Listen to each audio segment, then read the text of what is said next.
این هفته خبر تو خبر داره براتون از ادامه سریال دروغ مافیای شیخ فری و لاف درمانی‌های همیشگیش. یعنی ما وقتی میگیم وضع ما از اروپا بده بهتره و اونا وضعشون از ما بدتره، وا حسینا نمیدونید این ماهواره ها چه خاکی به سر میکنن، چه عصبانیتی. میگن رئیس جمهور ایران گفته وضع ما از اروپا بهتره. خب بله بهتره، وضع ما امروز در مقابله با کرونا از شما بهتر ما داریم مقابله میکنیم. ادعاهای شیخ فرید در رابطه با مقابله با کرونا یه چیزی تو این مایه هاست.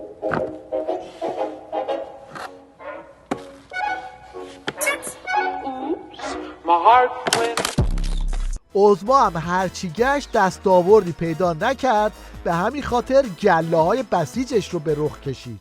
هزاران بسیجی پرتلاش، هزاران بسیجی در بخش‌های مختلف کشور و آحاد مردم خدمات با ارزشی که واقعاً از توصیف بالاتر است اینها ارائه کردند.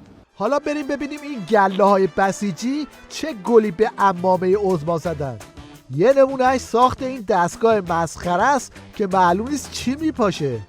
بچه‌های جهادی خوش‌ذوق تهران یه دستگاهی رو ابداع کردن که هر کسی از داخلش رد بشه به محض اینکه رد میشه ضد عفونی میشه و آمادن که خدمت برسونن به مردم و انشالله کرونا رو شکست بدن. به غیر از این تا دلتون بخواد خیمه شب بازی رو انداختن و ادا و اطوار در آوردن. مثلا تو این ویدیو هر کی متوجه شد چرا این بسیجی‌ها به ماشینایی که از کارواش بیرون میان سلام نظامی میدن به ما هم بگه.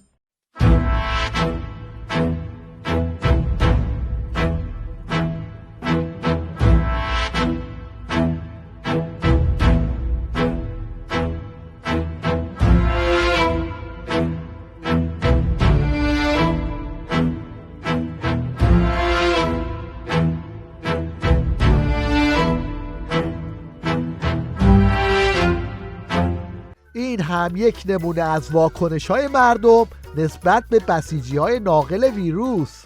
سلام، امروز 21 فروردین پنجشنبه روز نیمه شعبان. این احمقا دارن شیرینی پخش میکنن تو این اوضاع کرونایی. مبارک باشه. بسم الله بسم الله آقا بسم الله. نمیخوام آقا، نریزه، بی تربیت، احمق غیر بهداشتی. این معاون کرونایی وزارت بهداشت آخوندام تعارف رو کنار گذاشت و گفت باید با ویروس زندگی مسالمت آمیز داشته باشیم. ویروس رو باید کنترل کنیم، ولی اینکه ویروس به صفر میرسه کما اینکه تو افواه و اینا هست، این نه فعلا قابل پیش بینی نیست و باید عرض شود خدمتون به نوعی زندگی مسالمت آمیز با ویروس عادت کنیم، مخصوصا اگه حساسیت به گرما هم نداشته باشه. البته این جماعت بی‌رحم بی تفاوت بودن نسبت به جان انسانها رو از امام ضد بشرشون یاد گرفتن. ملاحظه کنید اگر یک دسته از مسلمین را کفار سپر قرار دادند، فرض کنید که عراق فاسد یک دسته از مسلمین بیگناه را سپر قرار داد و پشت اونها ایستاد که بریزد ایران را بگیرد، بر ما واجب است که مسلمان و غیر مسلمانش رو بکشیم. مسلمان ها شهیدند و به بهشت میرن، کافراش کافرند و به جهنم. عظما دستور فرستادن مردم رو میدون مین کرونا رو صادر کرد و تیویریش هم طبق معمول رفت تو کار تبلیغات حال به هم زن. سوال ما این است که چطور هم از جانمون هم از نانمون مراقبت کنیم. یعنی حتی اگر از خانه خارج شدیم برای کسب رزق و روزی برگشتیم حواسمون باشه. نمیشه که زندگی رو تعطیل کرد. یه ماه دو ماه جهان داره به سمت رکود اقتصادی میره، ما که در وضعیت بحران اقتصادی بودیم، مزید بر این پس باید بیایم. اما چطور بیایم؟ این آبگورگیر عمامه‌دار مدعیه که هم منشأ کرونا رو پیدا کرده و هم درمانش رو. میگه منشأ کرونا گناهان مردمه، درمانش هم اینه که مردم بیان عذرخواهی کنن. بی توجهی به عبادت‌ها، کم گذاشتن برای نماز، بی توجهی به حلال خوری، این حقوق‌های نابجا، این رباها، این گران فروشی ها، این بی انصافی ها، این مال مردم خوری ها، این رشوه خوری ها، اینا اگه بخواد عذاب الهی بیاد همه را میگیره. ولی خدا فرموده ما یه بخشی، یه مختصر تأدیبی هنوز، یه گوشمالی داریم میدیم که شاید بیدار بشید. اگر همه مردم بیان و از خدا عذرخواهی کنند و بناشون بر این باشه که جبران کنند گذشته های خدا رو، خداوند متعال وعده داده است که اینها رو جبران کنه. مردم هم در فضای مجازی این روزه های آخوندی رو اینطوری به تمسخر میگیرن. من اول یه تشکر بکنم از نماینده های محترم مجلس که تا الان منو کتک نزدن. چرا؟ چون من به عنوان عضوی از ملت حقم کتک خوردنه و ما ملت فقط برای کتک خوردن درست شدیم. دوم این که یه معذرت خواهیم بکنم از این عزیزان، چرا که من فکر میکردم اینا فقط تو مجلس میرن میخوابن، ولی واقعیتی نیست. این عزیزان میرن اونجا استراحت میکنن، تمرکز میکنن، یوگا میکنن، ریکاوری میکنن که بیان تو خیابون ملت رو بزنن. حالا فرق نمیکنه پلیس باشی، نمیدونم دکتر باشی، مهندس باشی، و حقشونه که کتک بخورن اینا. از کمیته ملی المپیک کجا؟ ما میریم المپیک با کلی هزینه اینا میریم دست خالی برمیگردیم. شما 6-7-8 تایی از این نماینده های مجلس رو ببرید اونجا، اینا به فنون رزمی کاملا مسلطن، وشو، کنفو، کاراته، رشته ها مدال آورن تو المپیک. شما نماینده مجلس ببرید، اگر مدال نیاوردیم ما سیبیلام میزه. از اونجایی که آخوندا در هر بحرانی به دنبال دکان دین فروشی خودشون هستن، این حجت الاسلام کذابم از تو خورجینش حدیث کرونا کشیده بیرون. نسل مسجع تبدیل به کرون شده و کروناست. من فعل البشر افضالون. این کرون چه میکنه؟ فیومیتو کبارهم. افراد سالخورده رو از دنیا میبره. الان هم اعلام کردن که افراد سالخورده بیشتر آسیب میبینن از کرونا و همچنین در اثر این کرونا یستسقی صغارهم، دیگران مریض میشوند و عوارض این مریضی رو پیدا. یه عده آخوندم زدن تو کار اینستا بازی و با این کلیپ های مضحک دنبال فالوور جمع کردنن. شما که تو قضیه کرونا به ما آخوندا معترضی و قوم رو مرکز شیوعی اون در کل دنیا میدونی، انگار فراموش کردی کاشف الکل یا آخوند.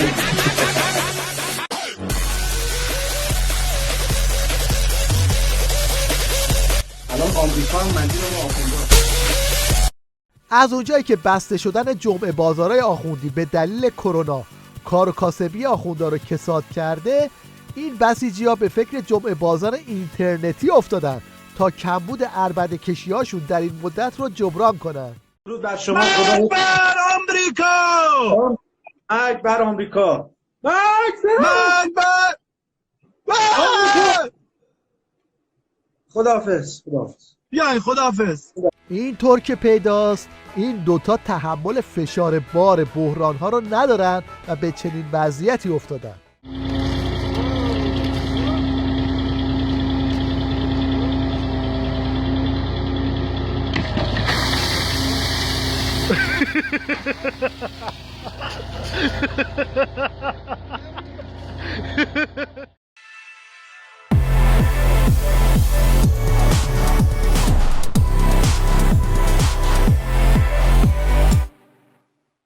بشنوید از جوجه تئوریسین نظام که در همه حال مشغول قمپوز در کردنه. خدمتتون عرض بکنم که راجع به اینا اولا خیلی علاقه دارم مطالعه بکنم. بعد شما هر روز کارتون یا به حال الان مثلا من روز از شاید روز 17 ساعت کتاب بخونم. کتاب می‌خونید؟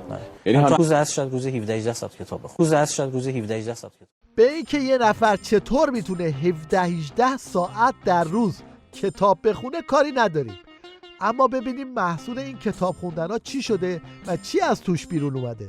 یک نوع موشکی بود امریکایی‌ها ساختن، من بررسی کردم ما میتونیم تو ایران بسازیم. طرحش آماده کردیم، ولی دارم اینجا برای اولین بار با اینجا دیتیل و جزئیات میگم. رفتم وزارت دفاع، جلسه گذاشتیم، گفتم خیلی موشک بسیار خاصی بود. وقتی گفتم خندید این بنده خدا، گفتم چرا؟ گفت 2 سال ساختیمش. به خدا.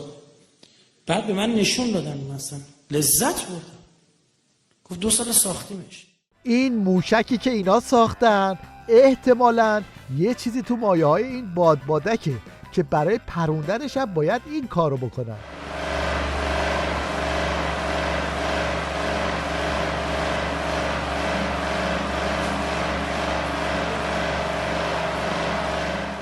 تو این وضعیت آشفته ترس سر تا پای آخوندا رو فرا گرفته. به خاطر همین هم هست که ریز و درشتشون قطار شدن و از این روزهای وحشت‌آلود میخونن. مردم این جمهوری اسلامی بزرگترین اتفاق در بعد از بعثت رسول خداست. در نظام اجراییمون ضعفایی داریم. نظام اجرایی نه منظورمون دولته، نه، مجموعه دستگاه‌هایی که متولیانی داره و دارن امور جامعه رو مدیریت میکنن ضعفایی هست، شکی درش نیست. زمان امیرالمؤمنین هم بوده است. اما این جریان تقوای اجتماعی رو از دست ندید. گوش به فرمان نائب امام زمان.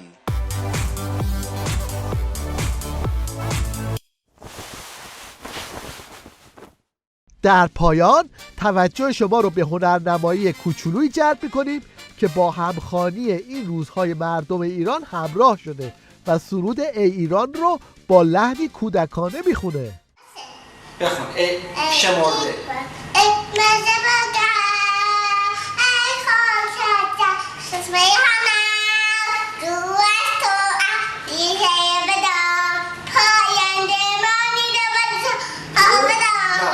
با شمرده بخون.